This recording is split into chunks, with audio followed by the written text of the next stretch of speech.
2024 के चुनावी परिणाम आए हुए कुछ अरसा बीत चुका है, पर एक रहस्य जो अभी भी बरकरार है वो है ये कि भाजपा और एनडीए क्यों नहीं कर पाई 400 पार। इस और कई और चुनावी पहलुओं पर बातचीत करने के लिए आज हमारे साथ हैं लोकनीति और सीएसडीएस के को डायरेक्टर प्रोफेसर संजय कुमार। धन्यवाद प्रोफेसर कुमार। इस बार एग्जिट पोल्स कह रहे थे, कुछ लोगों ने एग्जैक्ट पोल्स भी कह रहे थे और कह रहे थे कि 400 पार तो तय है। बीजेपी के 370 पार तो तय है, लेकिन जब फाइनली रिजल्ट आया 4 जून को तो 400 के आसपास भी नहीं है और बीजेपी खुद 240 पे है। क्या हुआ? क्या हुआ? निश्चित रूप से एग्जिट पोल का जो अनुमान था वो गलत था। पहला चीज तो ये हुआ। और निश्चित रूप से बीजेपी को जितनी उम्मीद थी वोट आने की, उतना वोट उनको नहीं मिला। अगर वोट आया होता तो निश्चित रूप से वो 370 के पास होते या एनडीए गठबंधन 400 के पार होता। ये सारी चीजें जो अगर हम चुनाव के नतीजों को देखें तो ये जरूर बताता है कि कुछ चीजें जमीन पर हो रही थी जो एग्जिट पोल पकड़ने में कामयाब नहीं रहा। और जो तमाम लोगों की जो एक तरह से नाराजगी थी बीजेपी के सरकार के प्रति, वो सारी चीजों को एग्जिट पोल पकड़ने में नाकामयाब रहा। इसी वजह से एग्जिट पोल के जो अनुमान थे वो नतीजों के बिल्कुल परे। एग्जिट पोल ने अनुमान लगाया था 400 पार का, लेकिन वो तो 300 के नीचे ही रह गए। जी। और इसमें जो सबसे बड़ी गड़बड़ हुई वो शायद उत्तर प्रदेश में हुई। बीजेपी की परफॉर्मेंस जो 2014-2019 में थी, जिसकी वजह से इतनी मजबूत सरकार बीजेपी बना पाई केंद्र में, उसके कहीं उलट अब 240 सीट और एनडीए जरूर 300 के आंकड़े के आसपास है। सरकार जरूर उनके पास है, एक अच्छा खासा मार्जिन भी है, बफर भी है। बट उसके बावजूद यूपी में बीजेपी के साथ क्या हुआ? जिस तरह की कैंपेनिंग बीजेपी ने की, राम मंदिर, प्रधानमंत्री ने कई बार वाराणसी का दौरा किया, उसके बावजूद उत्तर प्रदेश में सबसे बड़ा झटका लगा यूपी को। देखिए, यूपी में जो राम मंदिर का मुद्दा था वो बिल्कुल ही नहीं चला। बीजेपी को उम्मीद थी कि राम मंदिर के सहारे उनके आंकड़े बढ़ेंगे, उनकी सीटें बढ़ेंगी, या कम से कम वो 2019 का आंकड़ा तो बरकरार रख पाएंगे। तो राम मंदिर का मुद्दा बिल्कुल नहीं चला।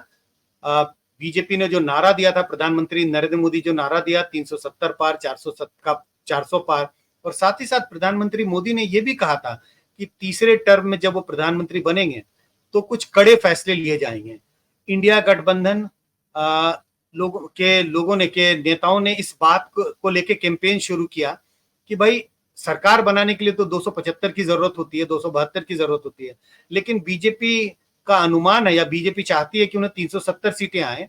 और ये भी कहा जा रहा है कि कुछ कड़े कदम उठाए जाएंगे, कुछ कठोर निर्णय लिए जाएंगे। इस बात को उन्होंने इस तरह से जनता के बीच में परोसा कि भाई वो कड़े निर्णय क्या होंगे, वो कठोर कदम क्या होंगे। संविधान में परिवर्तन करने की उनकी मंशा है, और अगर संविधान में क्या परिवर्तन किया जाएगा तो शायद उन्हें लगता था, और जिस बात का जिक्र उन्होंने बार बार किया वोटरों के बीच में, कि संविधान में जो आरक्षण का प्रावधान है उससे छेड़छाड़ की जाएगी, और अगर आरक्षण खत्म किया गया तो उसका नुकसान किसे होगा? उसका नुकसान ज्यादातर दलितों को होगा, क्योंकि आरक्षण के लाभार्थी वही हैं, ट्राइबल्स भी हैं, ओबीसी भी हैं। तो कुल मिलाकर के इन तीन समुदाय के बीच में थोड़ी खलबली मची। दलित और ओबीसी वर्ग के बड़ी संख्या में वोटर हैं यूपी में, आदिवासी तो नहीं है, खलबली मची। और बीएसपी जिस तरह से चुनाव लड़ रही थी तो उनके कोर वोटर जो दलित हैं, उनको ये लगा कि अगर बीएसपी को वोट करेंगे तो ये वोट तो व्यर्थ जा रहा है, क्योंकि बीएसपी कहीं भी कंटेस्ट में नहीं है। दलित वोट बड़ी संख्या में समाजवादी पार्टी कांग्रेस गठबंधन की ओर शिफ्ट हुआ। मुस्लिम वोट पोलराइज हुआ।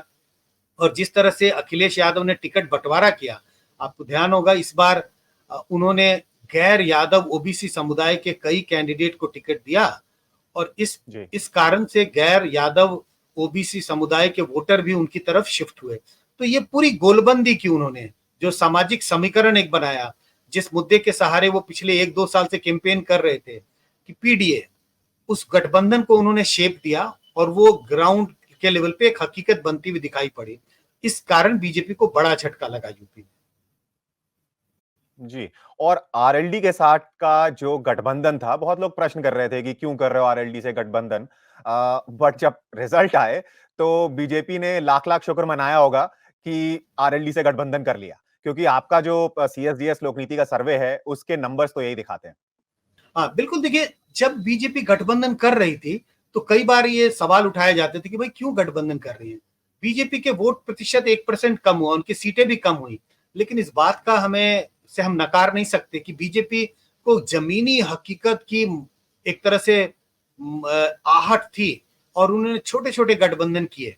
अगर आरएलडी के साथ गठबंधन नहीं किया होता तो किसान जो वोटर हैं उनका बड़ा वोट, एक बड़ा सेक्शन बीजेपी के लिए वोट किया, और वो इसी वजह से क्योंकि उन्होंने आरएलडी के साथ गठबंधन किया। बगल के राज्य, यूपी के पड़ोसी राज्य अगर हरियाणा की बात करें तो किसानों का वोट बीजेपी के पाले से इंडिया गठबंधन के पाले में चला गया, और हमें मालूम है बीजेपी को वहां कितना भारी नुकसान उठाना पड़ा। अगर हम हरियाणा की बात करें तो हरियाणा में भी फार्मर्स का वोट जो है वो बीजेपी से हटके इंडिया गठबंधन की तरफ गया, और वहां भी हरियाणा में राजस्थान में भी बीजेपी को नुकसान उठाना पड़ा।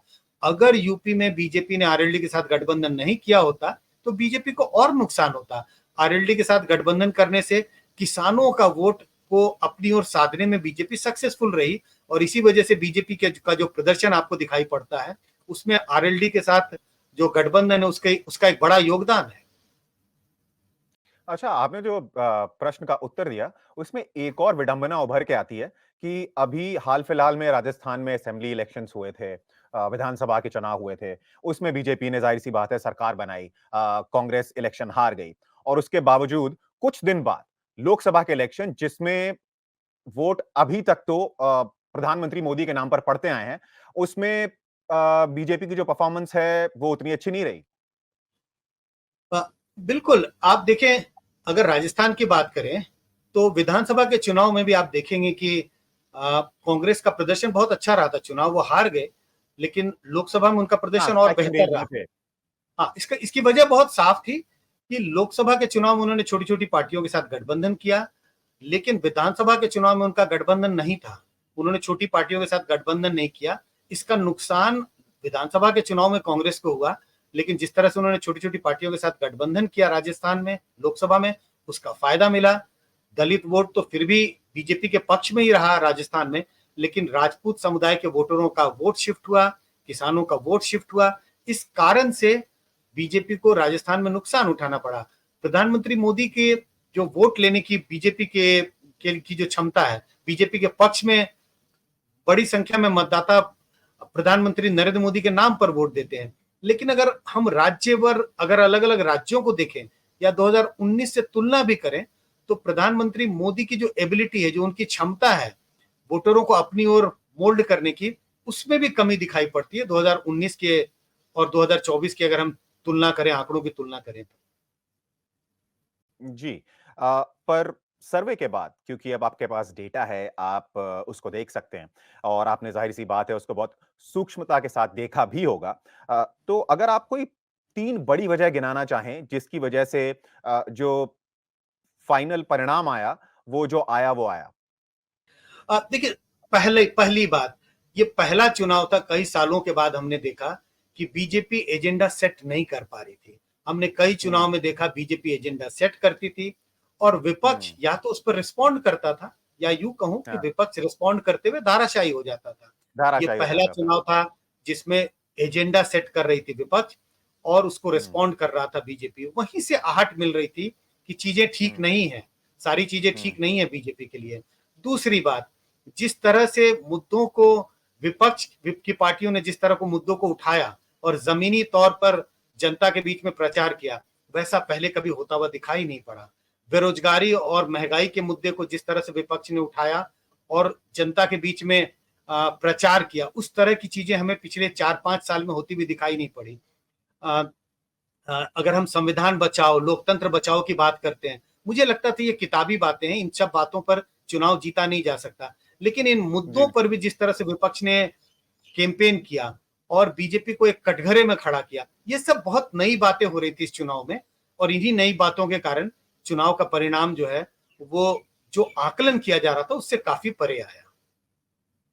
अच्छा, लोकनीति सीएसडीएस का जो सर्वे है, वो क्या दिखाता है? क्योंकि चुनाव से पहले ये कहा जा रहा था कि जो महिलाएँ हैं और जो युवा हैं एक बहुत बड़ा हिस्सा है उनका जो बीजेपी को वोट देते हैं और वो भी बीजेपी का दूसरा वोट बैंक बन रहा है। पहला वोट बैंक लाभार्थी वोट बैंक था, जिसके बारे में हम बात करेंगे। पर पहले ज़रा महिला और युवा वोट के बारे में हमें बताइए, आपने क्या देखा?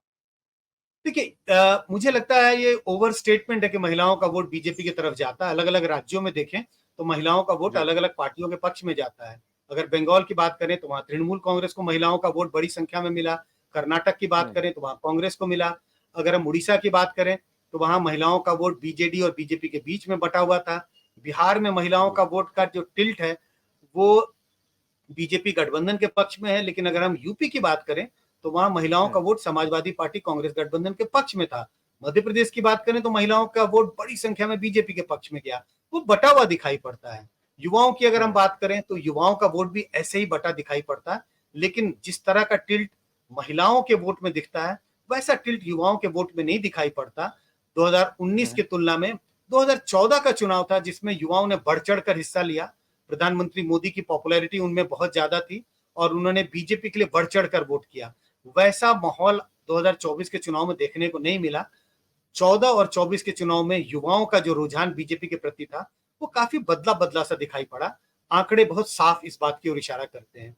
लाभार्थियों की बात करें, लाभार्थी वर्ग का वोट बीजेपी के पाले में गया। 2019 और 2024 के चुनाव में अगर हम देखें तो गरीबों का वोट बीजेपी के पक्ष में थोड़ा शिफ्ट होता हुआ दिखाई पड़ता है। और ये लाभार्थी कौन है? ये गरीब तबके के वोटर हैं जिन्हें सरकार के तमाम स्कीम से फायदा मिलता है।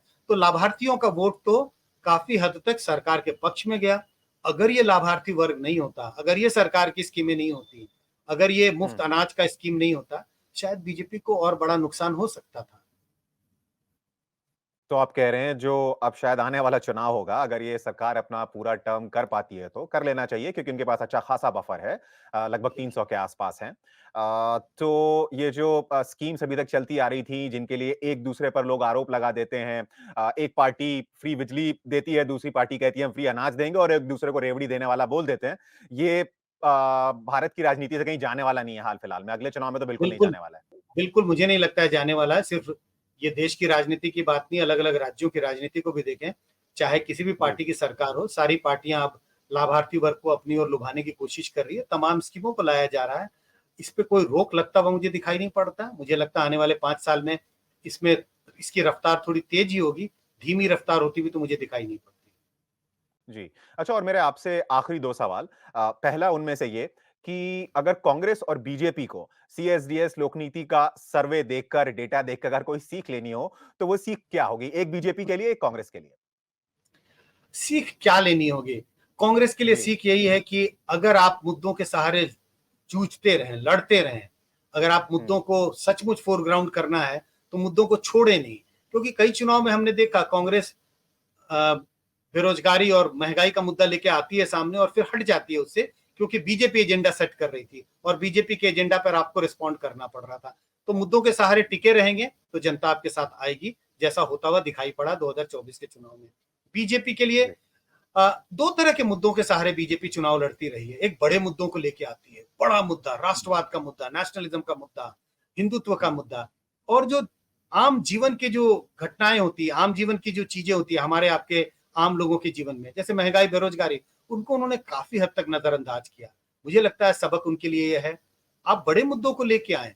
राष्ट्र की सुरक्षा एक इंपॉर्टेंट मुद्दा है, लेकिन राष्ट्र की सुरक्षा से भी ज्यादा कई बार लोगों को यह लगता है हमें रोजी रोटी की सुरक्षा भी चाहिए, हमें रोजगार भी चाहिए, हमें रोजगार और रोटी दोनों चाहिए। जी। और जो हिंदुत्व आधारित ध्रुवीकरण हम देखते आए हैं, जिसकी बात दोनों साइड करती रहती हैं इलेक्शंस में, 14 में, 19 में, 24 में नंबर्स क्या दर्शाते हैं? देखिए बहुत साफ है, चाहे आप हिंदुत्व की राजनीति करें, चाहे आप हुँ, कास्ट बेस्ड मोबिलाइजेशन करें या रिलीजियस बेस्ड मोबिलाइजेशन करें, इस तरह की पॉलिटिक्स की एक सीमा होती है। तो वो हुँ, बीजेपी के लिए मुझे लगता है संदेश है, वो अपनी चरम सीमा पे पहुंच गया है। उसकी चरम हुँ, सीमा क्या थी? भाई राम मंदिर का निर्माण होगा, वो निर्माण हो गया। अब आपको कुछ नई जी, चीजें लेके आनी होगी। तो इन सब की एक, जैसे कहता हूं कि सैचुरेशन पॉइंट है, वो सैचुरेशन पॉइंट पहुंच गया है।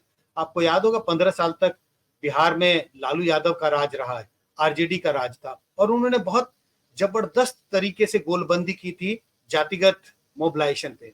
15 साल के बाद वो खत्म हो गया और नई सरकार आती है। तो किसी भी, तो हिंदुत्व की पॉलिटिक्स का भी एक चरम सीमा पहुंच गई है।